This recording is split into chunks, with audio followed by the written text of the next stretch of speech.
मेरे प्यारे विद्यार्थियों, क्या आप जानते हैं देश का पहला संविधान स्तंभ कौन से राज्य में स्थापित किया गया है और इस संविधान की कौन कौन सी विशेषताएं हैं? आपको जानना चाहिए। भारत में पूरे संविधान को शुरू से लेकर अंत तक बहुत सारे चित्रों में, बहुत सारी मूर्तियों के तौर पर इस तरह उकेरा गया है कि कोई भी व्यक्ति उन चित्रों के माध्यम से, मूर्तियों के माध्यम से हमारे पूरे संविधान का अध्ययन कर सकता है। ऐसा भारत में पहली बार हुआ है जब एक संविधान स्तंभ की स्थापना हुई है। आज मैं आपको पूरा विस्तार से बताऊंगा ये संविधान स्तंभ क्या है, इस संविधान स्तंभ को क्यों लगाया गया है और इस संविधान स्तंभ की क्या क्या विशेषताएं। ये कॉन्स्टिट्यूशनल पिलर है हमारा, ये देश की आन बान शान का प्रतीक बनने वाला है। आपको जान के बहुत अच्छा लगेगा ये स्तंभ कहां लगा हुआ है, इस स्तंभ की क्या क्या विशेषताएं और इस स्तंभ के क्या मायने होंगे भारत की एकता अखंडता में। ये स्तंभ यानी ये पिलर अपनी क्या भूमिका निभाएगा, इन सभी पहलुओं पर चर्चा करूंगा। आप सभी का बहुत बहुत स्वागत, अभिनंदन आपके चहेते YouTube channel career professor B R sir के साथ। आप सबको प्रणाम, नमस्कार, जय हिंद। आप सभी लोग दोनों हाथ जोड़कर अपनी मां के चरणों में प्रणाम करेंगे। इसको मैं शुरू करूं, मैं आपको वहां से इस कहानी को लेकर चलूंगा जहां से हमारी संविधान सभा का निर्माण हुआ। जैसा कि आप जानते हो, वर्ष 1946 में भारत में संविधान सभा का निर्माण उस समय हुआ जब कैबिनेट मिशन के सुझावों के आधार पर भारत में एक संविधान सभा बनी। उस संविधान सभा के निर्माण से लेकर और संविधान सभा की अंतिम बैठक यानी वर्ष 1950 तक की पूरी कहानी का उल्लेख आपके इस संविधान स्तंभ पर किया गया है। इस कहानी को मैं सुनाऊं उससे पहले मैं आपको बताऊंगा ये संविधान स्तंभ जो कि देश का पहला जो पिलर आपका बना है, आपके कॉन्स्टिट्यूशनल पिलर, ये यूपी के पड़ोसी राज्य राजस्थान में बनाया गया है। राजस्थान के जयपुर में जो जयपुर की यूनिवर्सिटी है उसमें इस संविधान स्तंभ को स्थापित किया गया है। यह स्तंभ अपने आप में एक विशेष स्तंभ है क्योंकि अभी तक भारत के किसी भी राज्य में इस तरह का संविधान स्तंभ स्थापित नहीं हुआ है। आपको जानना चाहिए यह संविधान स्तंभ भारत के लिए एक नए प्रतिमान स्थापित करेगा। संविधान की मूल प्रति में जिस शैली में चित्रों के माध्यम से हमारे कर्तव्यों, सिद्धांतों को समझाया गया है, बिल्कुल हुबहू उसी तरीके से इस स्तंभ में जो मार्बल है उस पर उन चित्रों को उकेरा गया है।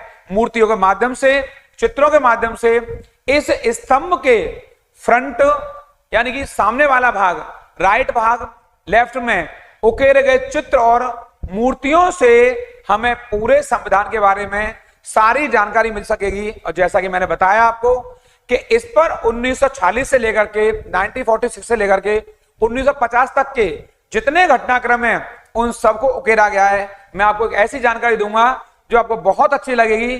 जैसा कि आप जानते हो, मैंने पीछे संविधान वाली क्लास में आपको बताया है कि इस संविधान को हस्तलिखित तरीके से एक व्यक्ति द्वारा हाथ से पूरा लिख दिया गया, आपके प्रेम बिहारी रायजादा, ये मैं नाम बताया था, प्रेम बिहारी रायजादा, जिन्होंने हाथ से इस पूरे संविधान को लिखा है। और जैसा कि आप जानते हो, हमारे संविधान के निर्माता डॉक्टर भीमराव अंबेडकर रहे, वो संविधान के जनक हैं, वो संविधान के शिल्पकार हैं, आर्किटेक्ट हैं। उनका बहुत बड़ा योगदान संविधान के निर्माण में रहा है।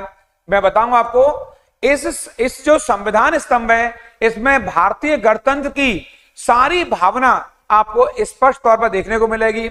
यह देश का पहला स्तंभ है जिसमें लोगों को पूरे संविधान को समझने का अवसर मिलेगा।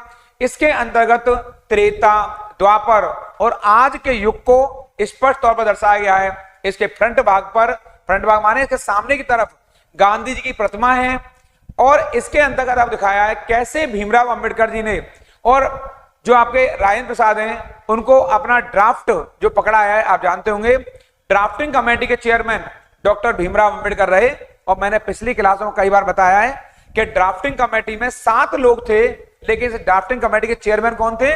डॉक्टर भीमराव अंबेडकर थे। तो डॉक्टर भीमराव अंबेडकर ने उस ड्राफ्ट को जब पहली बार जो संविधान सभा के चेयरमैन है, आपको जानना चाहिए संविधान सभा के चेयरमैन हमारे डॉक्टर राजेंद्र प्रसाद जी हैं, उनको ये ड्राफ्ट सौंपा गया है। इस चित्र को भी इस स्तंभ पर स्पष्ट तौर पर उकेरा गया है। आपको जानना चाहिए संविधान की प्रस्तावना इसमें अंग्रेजी में एक पुस्तक के तौर पर दिखाई गई है। इसमें जिस तरह जवाहरलाल नेहरू ने, डॉक्टर राजेंद्र प्रसाद जी ने संविधान पर हस्ताक्षर किए हैं वो प्रतिमा के तौर पर दिखाया गया है। इसके अलावा सरदार हमारे वल्लभ भाई पटेल जी हैं और संविधान सभा के जितने सदस्य थे उन सभी सदस्यों को हस्ताक्षर करते हुए इस स्तंभ पर उकेरा गया है चित्रों के तौर पर। और आपको अच्छा लगेगा, जितनी संविधान सभा में जो महिला सदस्य गण हैं, आपको पता होगी इस संविधान सभा में शामिल होने वाली महिलाओं की संख्या 15 रही। उन सभी महिलाओं के चित्रों को भी हस्ताक्षर करते हुए इस स्तंभ पर उकेरा गया है। और आपको अच्छा लगेगा, इस स्तंभ पर स्पष्ट तौर पर पंडित जवाहरलाल नेहरू जो उद्घाटन सत्र को संबोधित कर रहे हैं वो अपने आप में बहुत अद्वितीय है। देखने में ऐसा लग रहा है कि जैसे बिल्कुल आज ही के दिन स्पष्ट तौर पर पंडित जवाहरलाल नेहरू उस उद्घाटन सत्र को संबोधित कर रहे हैं और देश पूरा हतप्रभ है, आश्चर्यचकित है, क्या वाकई में हमें हमारा संविधान मिल गया है। इस पिलर पर, इस स्तंभ पर संविधान की जो सील थी, जो मोहर थी, उसको भी उकेरा गया है।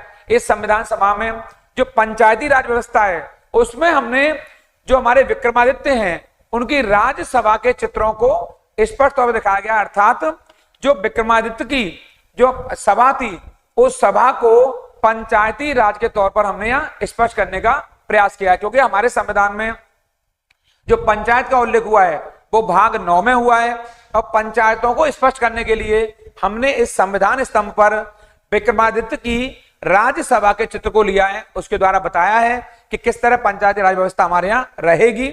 आपको जानना चाहिए हमारे मूल संविधान में भागों की संख्या 25 रही, मूल संविधान में भागों की संख्या 22 रही, लेकिन वर्तमान समय में संविधान में जो भाग हैं उनकी संख्या 25 हो गई है। अब मैं आपको एक ऐसी बात बताऊंगा, जो संविधान का भाग 1 है, आप जानते हैं संविधान के भाग 1 में संघ और राज्य का उल्लेख हुआ है, लेकिन यह भाग 1 को मोहनजोदड़ो के बुत में रेखांकित किया गया है। यानी भाग 1 को जो मोहनजोदड़ो है उसके बुत के तौर पर उसे रेखांकित किया गया है और जो भाग 2 है अर्थात जो नागरिकता है उसे वैदिक गांव के द्वारा स्पष्ट किया गया है। अब फिर पुनः कहूंगा, जो हमारा भाग 2 है उसमें जो नागरिकता का उल्लेख हुआ है उसे वैदिक गांव के तौर पर रेखांकित किया गया है और जो भाग 3 है जिसे आप फंडामेंटल राइट्स कहते हो, जिसे आप मूल अधिकार कहते हो, उस भाग को यानी मूल अधिकार वाले भाग को, फंडामेंटल राइट वाले भाग को पुष्पक विमान में जो भगवान राम आए उस चित्र के माध्यम से उसे रेखांकित किया गया है। पुष्पक विमान में भगवान राम बैठकर आए, उसको पूरी तरह से हमने भाग 3 को स्पष्ट किया है। तो भाग 1 को मोहनजोदड़ो के बुत के तौर पर, भाग 2 को वैदिक गांव के तौर पर और भाग 3 को पुष्पक विमान में जो भगवान राम बैठकर आए हैं उसके माध्यम से दर्शाया गया है। ये बहुत बड़ी बात है। जो संविधान स्तंभ हमारे यहाँ रहा है, ये देश का पहला संविधान स्तंभ है। इस स्तंभ में वर्ष 1940 से लेकर के 1950 तक की संपूर्ण कहानी को स्पष्ट तौर पर दर्शाया गया है। इसमें भारतीय गणतंत्र की भावना को स्पष्ट तौर पर देखा जा सकता है। आपको अच्छा लगेगा, इस पिलर के 3 भाग हैं और इन तीनों भागों में मूल अधिकार, मूल कर्तव्य और सिद्धांतों के आधार पर 3 खंडों में इस पिलर को विभाजित किया गया है। मैं पुनः बताऊंगा, ये जो स्तंभ है उसके 3 खंड हैं। एक खंड में फंडामेंटल राइट्स है, एक खंड में फंडामेंटल ड्यूटी है और एक भाग में हमारे नीति निर्देशक तत्वों अर्थात सिद्धांतों को, directive principle of state policy अर्थात सिद्धांतों को स्पष्ट तौर पर दर्शाया गया है। ये बहुत इंपॉर्टेंट है, आपको जानकारी, इस सबको याद कर लेंगे। अब मैं पुनः कहूंगा आपको, भारत का पहला संविधान स्तंभ राजस्थान यूनिवर्सिटी में बना है, यानी कि जयपुर में इसको बनाया गया है। इसको रट कर जाएंगे, ये एग्जाम के लिए भी इंपॉर्टेंट है और आपको जनरल जानकारी इसकी होनी चाहिए क्योंकि ये भारत का पहला स्तंभ है।